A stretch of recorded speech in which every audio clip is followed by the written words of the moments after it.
Elon Musk and Trump found some people with Social Security.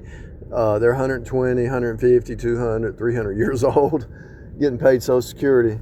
Now, it could have been a 100-year-old married a 10-year-old, or a 120-year-old married a 10-year-old, and they lived 120, but I don't think that's going to happen. And so the fact that they found that kind of corruptness in government, we already knew it, but it's just revealing that the devil's system there's always scams, and if you're in the Freemasons and the Jesuits, you're going to be a part of the system, and you're going to get paid free money.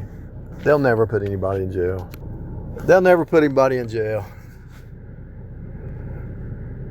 Everybody is protected.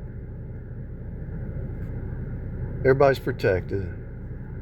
They can abduct children. They can steal money from the government. It's all protected. It's sad. It's really sad. I have some inside information on some stuff, and I promise you, China is using shell companies like 5 levels deep. China is so they have a company that's in Mandarin Chinese, and it comes over to USA and it's English. Then there's another company under that, another company under that, another company under that. There's like 5 levels deep, and it's like, come on. So these companies you think that are American companies that you're buying from, they're not. They're shell companies. The Chinese own them, and it's 5 levels deep. China owns this place, and they know it. And I'm sure Russia does too. I'm sure the USA is like it's the because the devil system's worldwide. So you got the USA is the military hand of the devil. You got other countries are the producers, China producers, slave labor, and then you got all these other countries, slave labor. You've got a devil system so deep that it would boggle the mind. It would be impossible to figure it out. And that's why it takes Elon Musk to get some of his top engineers to figure it out.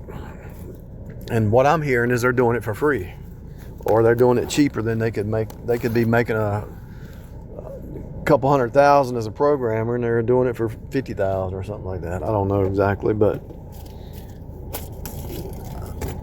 my voice is not going to be out there too far on this, but for the believers, the saints, the people listening, you can pass this on to whoever. Word of mouth,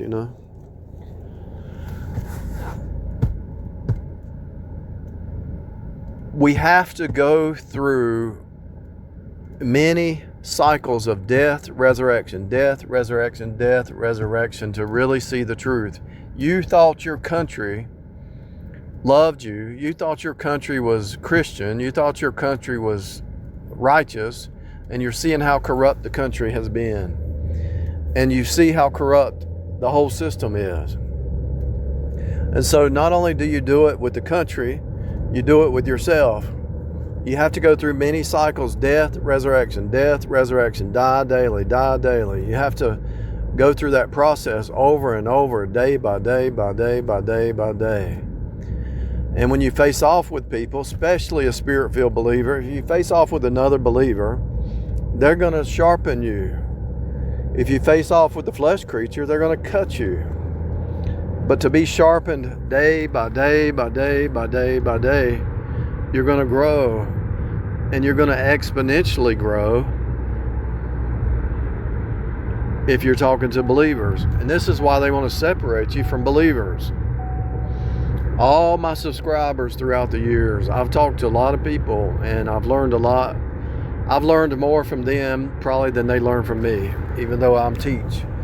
But they would probably say different. But they don't realize even one comment takes and multiplies my understanding from a different perspective.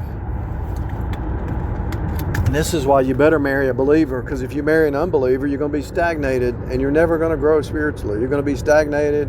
You're going to be fighting each other. You're going to be divorced. You're going to be causing all kinds of court cases and all kinds of insanity. Because if you marry an unbeliever, you're marrying the world. And if you're saved, why would you marry the world? The world is nothing but sin, selfishness, me, my way, do it my way. It's ridiculous. It's ridiculous. It's really ridiculous, to be honest with you. When you really break it all down, it's all about the church. It's all about the body of Christ. I talked to a pastor the other day in another city because I was thinking about going down there and to visit. And I could tell the spirit in that pastor, a saved pastor, and it brought tears to my eyes. And I tried to mumble it because I was broke into tears. I said, the church is everything. The believers, the church is everything.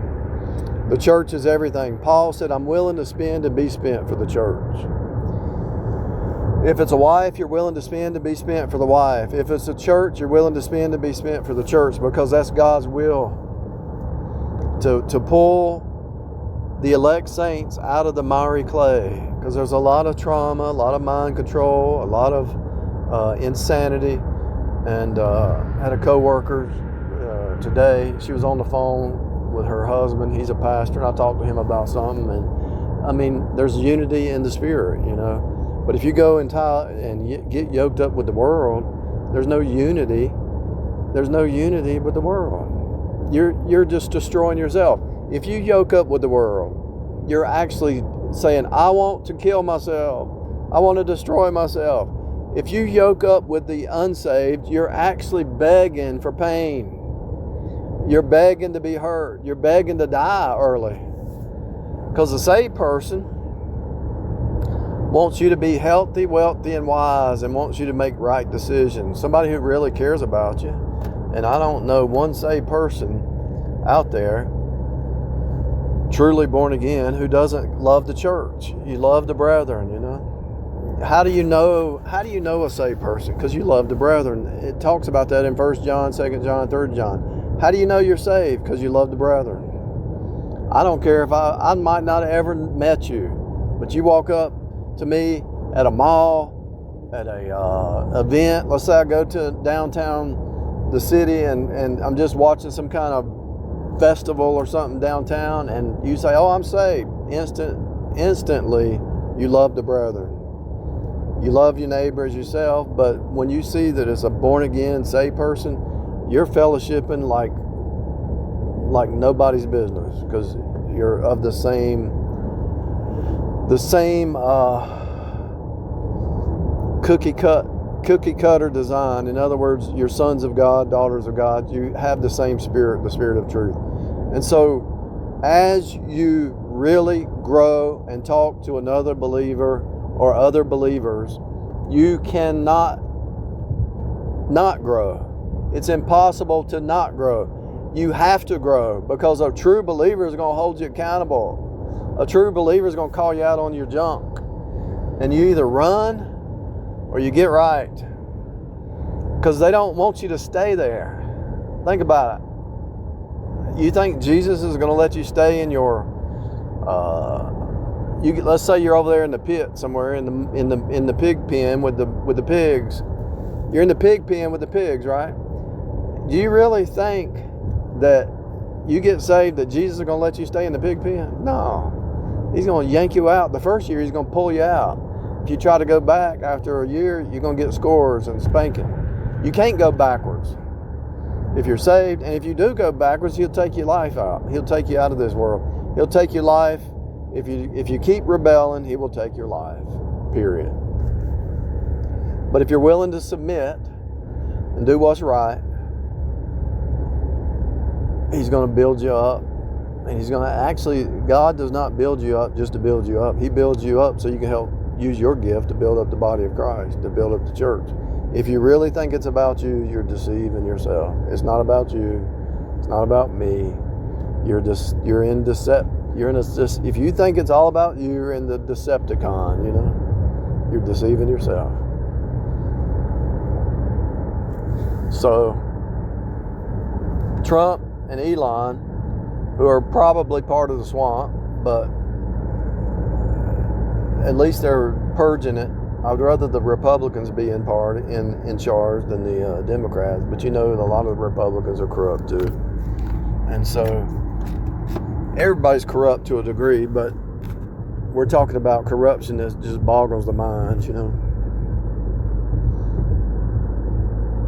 Don't expect overnight change, though. I don't care who it is. People don't change overnight. Patterns have been created over time. And those patterns really don't change overnight. It's a process. And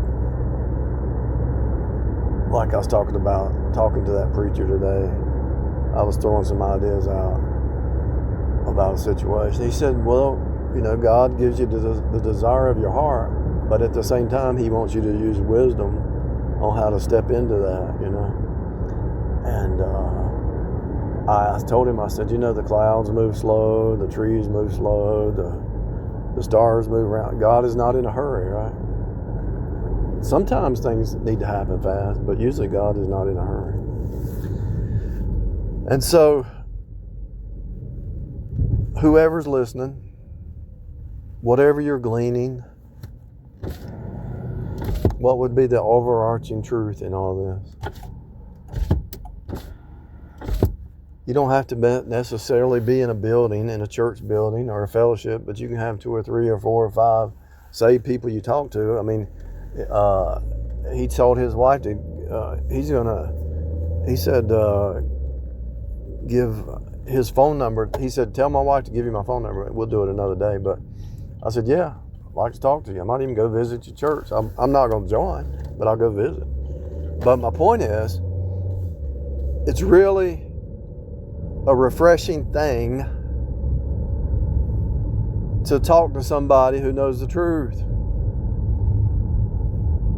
If you don't talk to people who know the truth,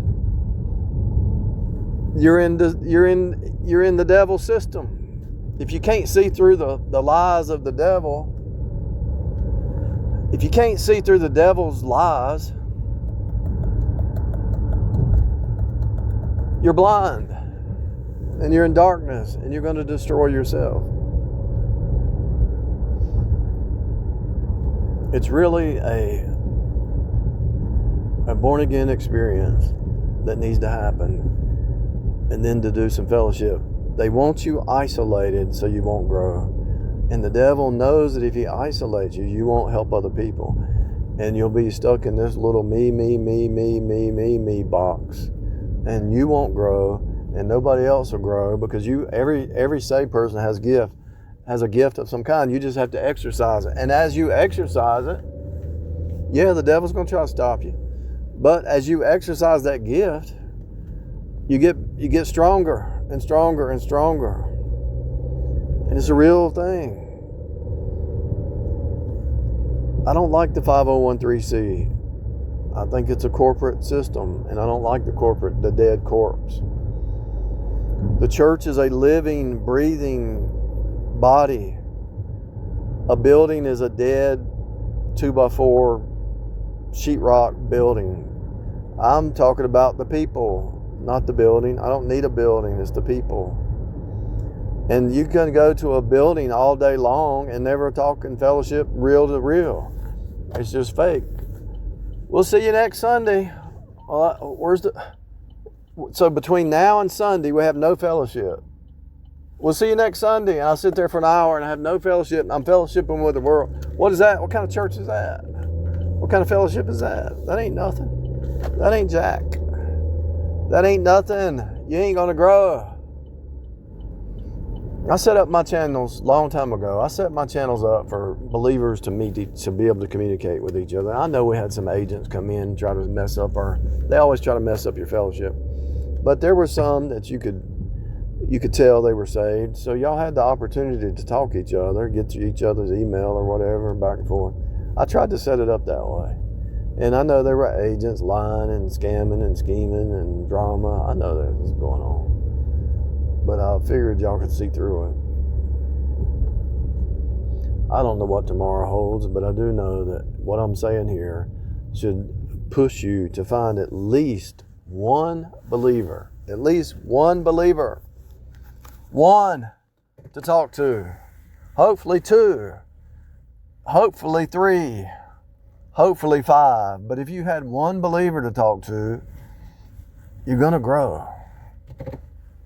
That's my whole desire, is to see the church grow. Even my little small reach that I have, will have, or whatever. If you can just see some people grow, it doesn't matter where they are. It doesn't matter if you're still in the ditch. If you get saved and you're over there in the pig pen, we're here to pull you out of the pig pen and lead you to wholeness and truth. Because you ain't gonna be happy in the world. You'll never be happy. It'll just bring misery and more misery. And you're gonna finally get to a certain age. You're gonna be almost too old to do anything, crying out to God. And He says, "Okay, I'll restore the moth-eaten years, but you're gonna have to do it my way." You know, He will restore it, but you have to do right. You have to be serious.